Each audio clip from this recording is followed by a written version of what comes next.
this week to get ready for the Pittsburgh Steelers. A lot of other teams have to play on Saturday this week. Luke Jones joins us here to talk all things residue. Look, man, we've expounded upon all things Harbaugh and Morningwig and Flacco and the decision and the last play and the two-point conversion. But lost in all of this is that the offense did play better, right? I mean, they were on the doorstep of going up by maybe 17 points. They were trying like hell. There's no doubt about that. And we would be talking about, well, hey, the offense looked pretty good on Sunday. Instead, we're talking about almost losing the football game, which is what we should be talking about. Yeah, and more specifically, I thought the offensive line played well. Now, Vlad Ducasse had his hands full with Fletcher Cox, which that's not uncommon. Fletcher Cox is a hell of a football player, but I thought Ronnie Stanley played exceptionally well. In fact, he was the Ravens' highest. He had the Ravens' highest grade of any offensive player in Pro Football Focus grades, if you buy into that. But it's pretty clear their starting left tackle, their first-round pick, his play is on the rise, and I think most people would have expected that. Had the long layoff, came back, struggled coming out of the bye week. Remember, had the rough performance against James Harrison and the Steelers, but he's playing well, and he'll get his chance at a little bit of revenge with that specific matchup. But I thought this offensive line protected Flacco pretty well. It wasn't perfect, but it wasn't a disaster, and certainly better than we saw earlier in the season. And they certainly did a nice job running the football. So, as much as we look at those final 6 minutes and the decision making, and the following drive where they weren't able to hold on to the ball and work some clock, there were some good things from the offense. But again, for me, it really begins with how that offensive line played. I mean, give Terrence West a lot of credit. I think he made a very nice statement for everyone kind of expecting this to just morph into the Kenneth Dixon show even more than we saw the last couple of weeks. So he made a nice statement in that regard. But I thought this offensive line played well. And, hey, if you're going to win games on the road and win games against the Steelers and a Bengals team that has clearly had a disappointing year but still poses a threat, especially when you're playing in their stadium, then that offensive line is going to have to continue to build on what they've been able to do over the last month, and that's playing at a much higher level than we saw earlier in the season. So, you take some optimism from that, and I don't know if it makes anyone forget about some of the head-scratching decisions toward the end, but it was really nice to see that, and nice to see them run the ball the way they did. You average 6.3 yards per carry. You're doing something right, and certainly the Campanaro run and the Terrence West run accounted for 80 of those yards. So I understand it wasn't a complete gashing every single time they ran it, but the numbers speak for themselves. They did a nice job on the ground. And then there's just the fact that they didn't run a lot of plays, right? I mean, they didn't have the ball much. Wentz threw the ball 42 times. The Ravens barely had 42 plays. Not big days for the receivers, not big days, for Flacco throwing the ball. The most receptions was Terrence West out of the backfield with 4 receptions. Spread around, I mean, we talked about this. 7, 8 different guys feel like they can go out there and catch a pass. But impact, Mike Wallace made an impact on the big play, obviously. But it wasn't a real big day up in the air to begin with. Yeah, it wasn't, and they didn't really push the ball down the field a whole lot. I mean, even the Wallace play, that was a catch and run, which is fine, by the way. I'm not saying it always has to be a deep ball, but you're right. I mean, the time of possession through 3 quarters, Eagles were at 27 minutes, 27 and a half minutes plus, to the Ravens being just over 17 minutes through 3 quarters. So, it was a case where the offense wasn't on the field a ton for large stretches of that game. The passing game wasn't overly dynamic, but until Flacco throws that pick, the game's in hand. Yeah, you're saying it's a pretty good day. It wasn't perfect, wasn't as explosive as the Miami game, but it's something that you could certainly accept. I mean, we know that this has been a below-average offense. It is what it is at this point. It's just it's not going to be fixed. It's a matter of can you just be a little more efficient and hope that your defense bounces back from a rough showing on Sunday. So, I mean, that's fascinating. You'd say that it's not going to be fixed. I mean, that's where we are Christmas week, right? Literally, yeah. that's I mean, where we are. I don't know what you can. You can keep pointing to the Miami game, but there are 13 other games that suggest that was the aberration. That was that. That's the. You talk about pitchers in baseball; they have their absolute best stuff if they're lucky. 5 out of their 32 starts. Well, that was the Ravens at their absolute best offensively.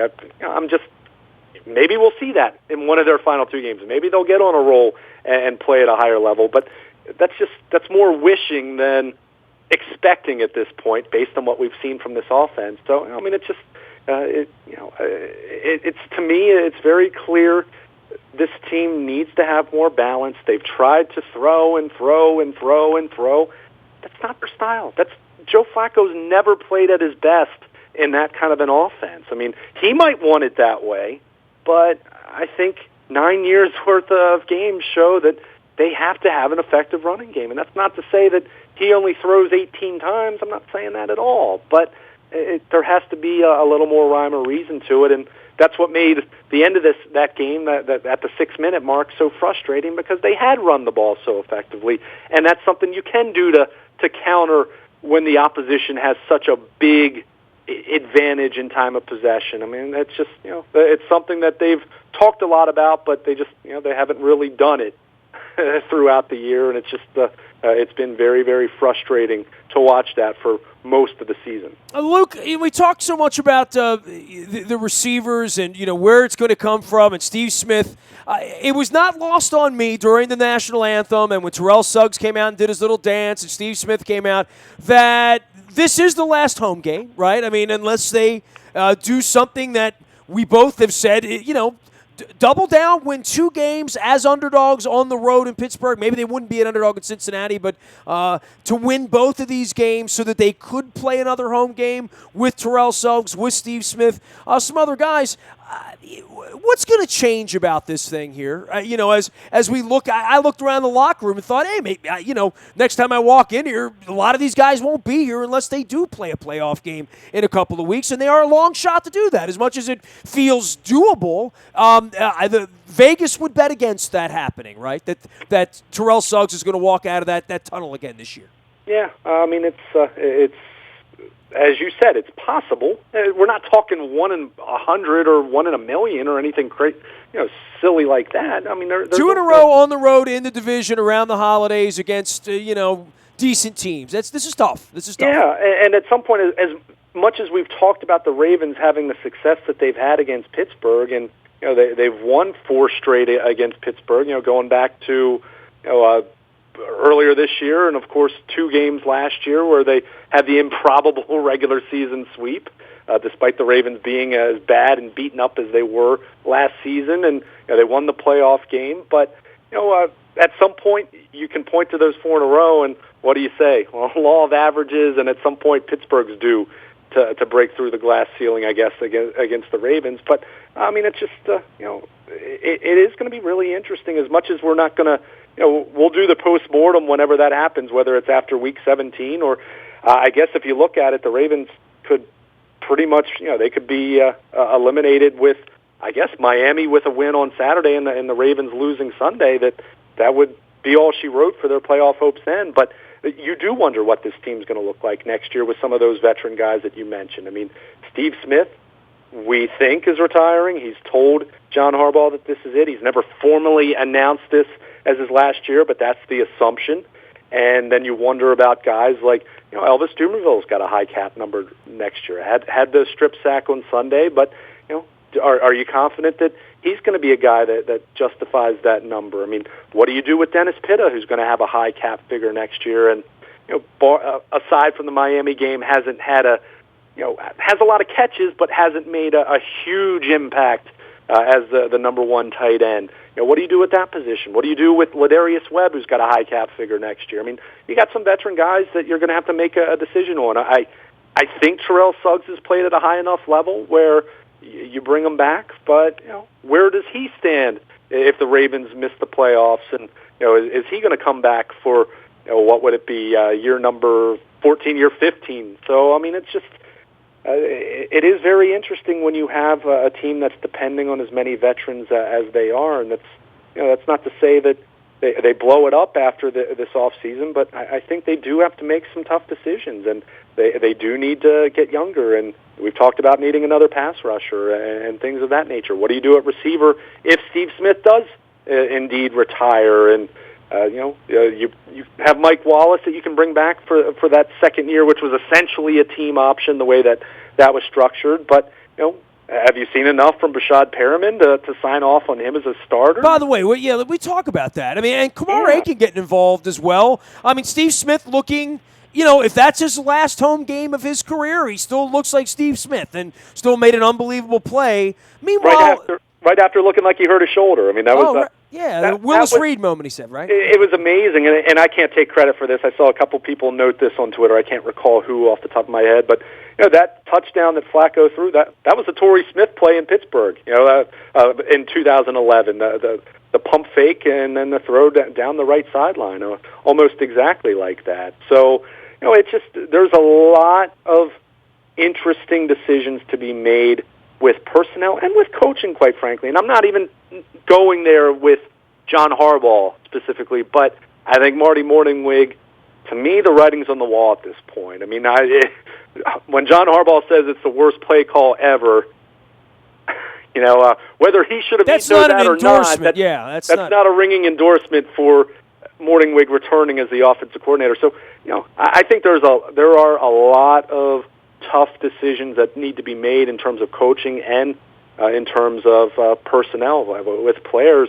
And even if, let's say, the Ravens do make the playoffs and they do win at Pittsburgh, and do you stand pat and say that was good enough, or do you say, okay, well, they rose to the occasion and did what they needed to do? Well, if they get into the tour, if they're good enough to win in Pittsburgh and Cincinnati, they're good enough to go to the Super Bowl. In my opinion, that would show me a lot. If they're still playing January 7th, I will be a believer at that point. Well, but at the same time, that still doesn't mean that you don't take a long look at everything. I mean, it's one thing if you go 14-2 and lose in the divisional round and say, okay, well, we're in pretty good shape, but this is a team that's counted on a lot of older players, and older players aren't going to get better or younger typically. So, it's just there's a lot riding on these last couple games, and in a lot of ways, not just with playoffs, but what you do going forward as a football team with your coaching and with your personnel.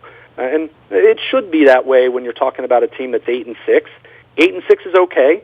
It's not great. It's not even really good. It's okay.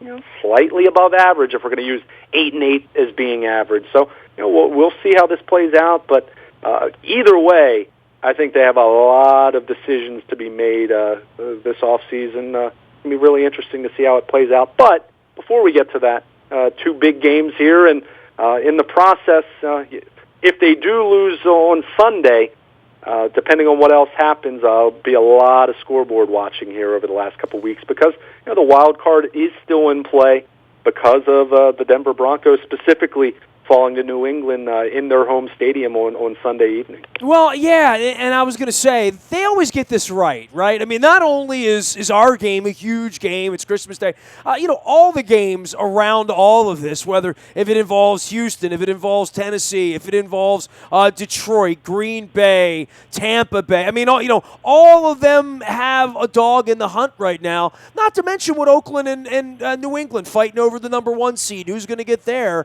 A lot of good football here the rest of the way, really. I've sort of enjoyed it, and I think it's been enjoyable, even though no one came to the game on Sunday. There were a lot of empty seats. There were a lot of Eagles fans. Boy, the bloom is off the rose of the Ravens football in this city. I mean, it is it's alarming to me that the team could be on the edge of making the playoffs with the Eagles in town. It wasn't a snowstorm. It was a little bit of rain. It was a little windy.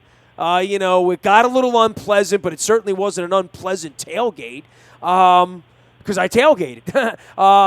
It's a weird time. I mean, it's a weird time for the energy around the team because the energy around the team from the community has not been good this year. And now they're going to take it on the road, and maybe they win a couple of games here and bring it back, but this will be a season where I think the organization's scratching his head and saying, why aren't people using the tickets that they've bought?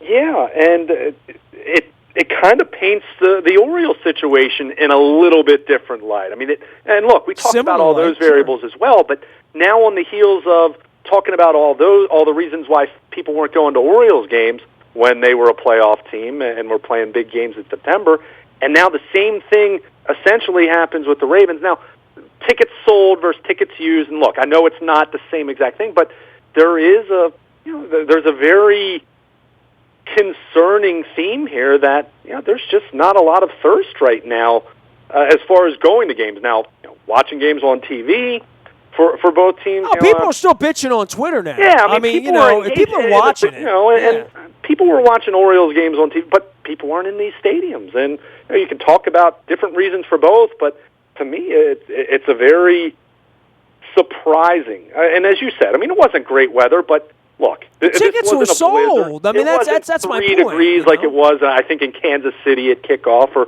7 degrees, whatever it was. There was some really harsh weather conditions elsewhere in the National Football League on Sunday, and I'm not saying that those were completely packed stadiums either. Well, I remember we used to think we were a tough place here, that we were hardy and all that. I mean, from the opening drive, I mean, you could see players on the sideline. I remember vividly first drive, Elvis Dumervil, his arms flailing, trying to get the crowd into it. And I don't think the problem was necessarily the people in the seats. It was the purple seats that don't make any noise. It was very interesting, concerning, alarming. I mean, however you want to describe it. I mean, it's something that certainly a conversation needs to be had around here. Yeah. I mean, it's just and the NFL in general's talked about this, but for the longest time, you kind of thought the Ravens were immune to that, that they were kind of. You know what, dude? I'm older than you, and I know you went to games when Camden Yards opened. You were a young kid then, and it felt like it was always going to be full. And then, I mean, now it feels like it's been a long time since it's been full. Yeah, and I mean, and look, we just we spent the better part of 2 of our previous segments talking about some of the bad coaching decisions and things not being what they need to be. And look, no one say that this team has been a great football team by any means. I mean, they're not a bad team. They're not the Browns. Right. And that goes. This goes to the post Super Bowl 47. Look, I know that they've hovered right around 500 or a game or two worse. I can't remember off the top of my head since Super Bowl 47. But you just said it. It's not as though they've completely collapsed. I mean, even last year, being 5-11. They got off to the terrible start, but they were close games, and then the injuries made the bottom completely fall out to the point where it was ridiculous. So, it's not as though this team has become a cellar dweller. So it is concerning. It is something that really makes you scratch your head. So, I'm not smart enough to know what all the answers are, but you can't just tell me that it's John Harbaugh's gotten stale. If that's all it is, then. People aren't not coming to the game because they don't like John Harbaugh. Yeah, I mean, but I don't know. What is it exactly then? I mean, the Ravens. I think it's a feeling that maybe that the Ravens can't win the Super Bowl. That they're not good enough. They're not. I'm just. But I don't remember. That's just a thought for me. I don't recall the Denver game and the Giants game in December of 2012 being that empty. You know what I mean? Like it's a head scratcher. It's been going on all year long too. This isn't a one-game phenomenon. And that's why I said on the heels of that coming after talking about this at length with the Orioles and knowing what some of those variables were, but even so, still looking at it and saying, well, they still were playing some really big games, and it's just for people not to show up for that either. I mean, it kind of just makes you scratch your head and look. I'm in the press box. It's my livelihood. I mean, I'm not paying to be in the press box, and so I'm not. I said this with the Orioles. I'm not the one to tell people how to spend their money. But again, these are games that people have tickets and they're not using them, or they're giving them away to someone else and they're not using them. Or I mean, it is very interesting. And it'll be very interesting to hear what Dick Cass and Steve Bisciotti have to say about that after the season. I mean, it's never just one thing. Oh, that hurts their feelings, and it's not about making money and whatnot. It's about like, hey, you bought the tickets, why aren't you coming? Like, yeah, I mean, it's not as though they're not selling out. I mean, the announced attendance was 71,000. I mean, the tickets sold, but we know a lot of that's a secondary market. I mean, that's the reality of sports in 2016, the 21st century.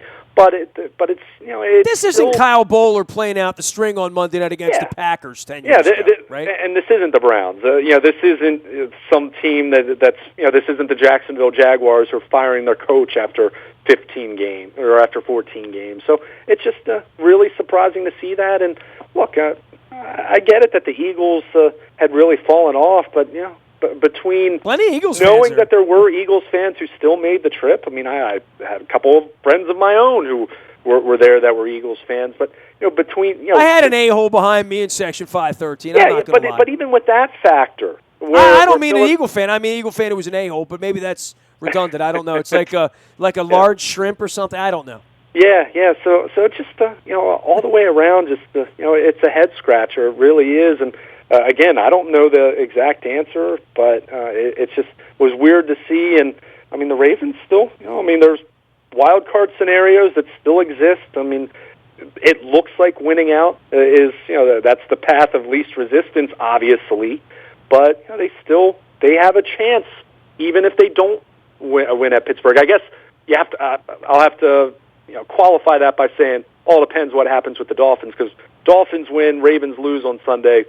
Miami. It's amazing they're looking up at the Dolphins after spanking them the way they did 2 weeks ago, right? It just, again, the Jets look like I hate quit to say this, and I thought this during the bye, that winless October is still looming large. We knew the Ravens had a brutal schedule at the end. We knew that from the time that late April came and the schedule came out. That's why going 0-4 in October, even with the injuries, you cringe at that. Just one win there. And the Ravens' playoff picture looks so much different, but nothing you can do now. The task at hand is to win at Pittsburgh and see what happens there, and then to win at Cincinnati. I mean, it's pretty clear cut, because even if they beat Pittsburgh, it's not as though you can then lay an egg at Cincinnati, because you're not going to get any help from the Browns playing at Heinz Field Week 17. So it's pretty clear what the Ravens need to do here.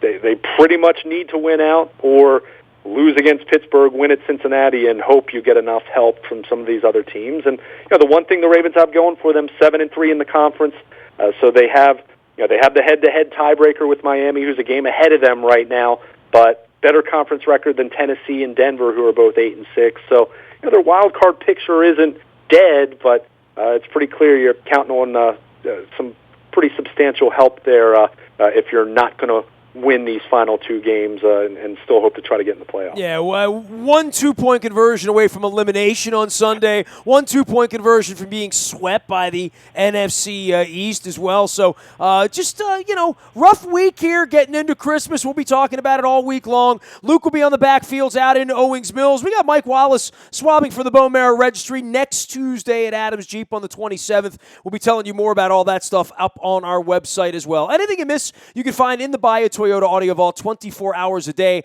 from anywhere in the world on your mobile device by downloading the TuneIn Radio app. Our morning newspaper ships to your email inbox chock full of game stories, blogs, stats, statistics, box score standings, good stuff, news, all that. It's up at WNST. It's on our morning newspaper. It's all brought to you by Planet Fitness at planetfitness.com. Breaking news happens first on the WNST Tech Service. That's brought to you by Coons Ford of Security Boulevard, and Dennis Colatzos will be here on Thursday getting you ready for all the Yuletide cheer around here as we go to Pittsburgh. I'll let you know if I'm in a good mood about 7:30, 8 o'clock on Christmas night.